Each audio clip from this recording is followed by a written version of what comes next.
रोहित, हमारे संवाददाता इस वक्त तमाम जानकारी के साथ इस पुल के ही स्पॉट से जानकारी देंगे। रोहित, जिस तरीके से नंदकिशोर यादव उल्टा तेजस्वी यादव पर ही इल्जाम लगा रहे हैं, कह रहे हैं कि वो भी तो पथ निर्माण मंत्री रह चुके हैं और उनके शासनकाल में क्या कभी ऐसा नहीं हुआ? दरअसल हकीकत क्या है? पुल क्यों बहा है?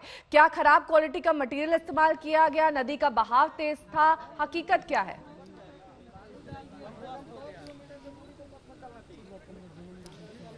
देखिए नेहा, सबसे पहले मैं आपको ग्राउंड जीरो की वास्तविकता बता दूं हुआ क्या है।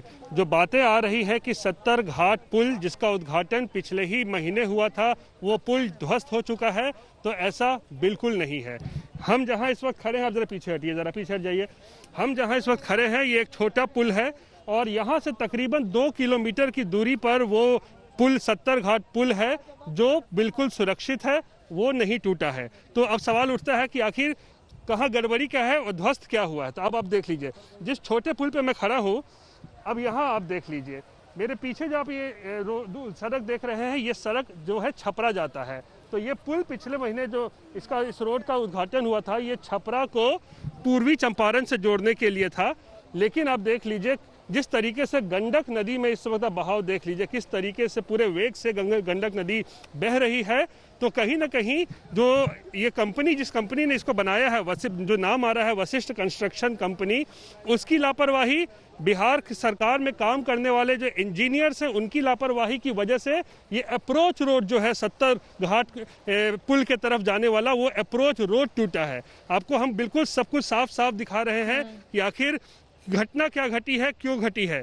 ये देख लीजिए, ये अप्रोच रोड है जो कि यहाँ से कम 2 से 2.5 किलोमीटर की दूरी पर 70 घाट पुल है।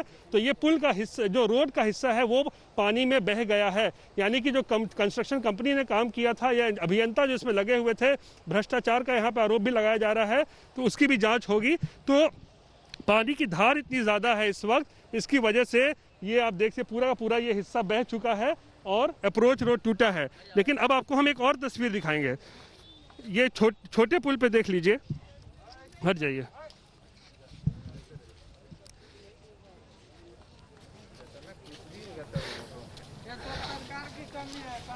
अब इस तरफ देख लीजिए, इस छोटे पुल के तरफ, दूसरे तरफ का भी जो ये अप्रोच रोड है, ये भी अब आधा टूट चुका है। ये यहाँ देख लीजिए, पीछे हटिए। अब ये आप देखिए, इस छोटे से पुल की तरफ, ये दूसरे तरफ भी देखिए किस तरीके से भारी कटाव हो रहा है। और हो सकता है आज रात या कल तक में ये रोड का, ये अप्रोच रोड का जो हिस्सा है, ये भी जो है वो टूट जाएगा। तो आप देख सकते हैं किस तरीके से यहाँ पर जो है लापरवाही बढ़ती गई है, मजबूती के साथ काम नहीं किया गया है। क्योंकि ये जो अप्रोच रोड है ये बांध पे बना हुआ है, गंडक नदी बह रही है, कमज़ोर तरीके से इसको बनाया गया है, जिसकी वजह से आप देखिए एक हिस्सा तो हमने दिखाया उस तरफ कैसे पूरा टूट चुका है और दूसरी तरफ का हिस्सा जो है ये भी टूटते जा रहा है। तो जो आरोप लग रहे हैं बिहार सरकार पर, गंभीर आरोप है, इसकी जांच होनी चाहिए। वो अभियंता जो हैं, जो अधिकारी शामिल हैं इसमें, जो कंस्ट्रक्शन कंपनी शामिल है, उनके खिलाफ कार्रवाई होनी चाहिए इस पूरे के पूरे मामले में। नेहा, बिल्कुल रोहित, आपने यहाँ पर स्थिति स्पष्ट की किस तरीके से दोनों तरफ की जो अप्रोच रोड है वो बह गई है तेज कटाव की वजह से। लेकिन जांच यहाँ पर जरूरी है क्योंकि किस तरीके से भ्रष्टाचार का पूरा मामला है। आखिरकार रोहित, 264 करोड़ की लागत से बनाया गया था ये पुल। ऐसे में जब पुल को डिजाइन किया जाता है, आसपास की अप्रोच रोड को भी दुरुस्त किया जाता है, ताकि आखिरकार ये जो पूरा ये प्रोसेस था पुल बनाने का, ये लोगों के सुविधा के लिए था। अब लोग एकाएक देख रहे हैं कि पुल टूट गया है, ऐसे में तो भरोसा और विश्वास पूरी तरीके से डगमगा जाएगा।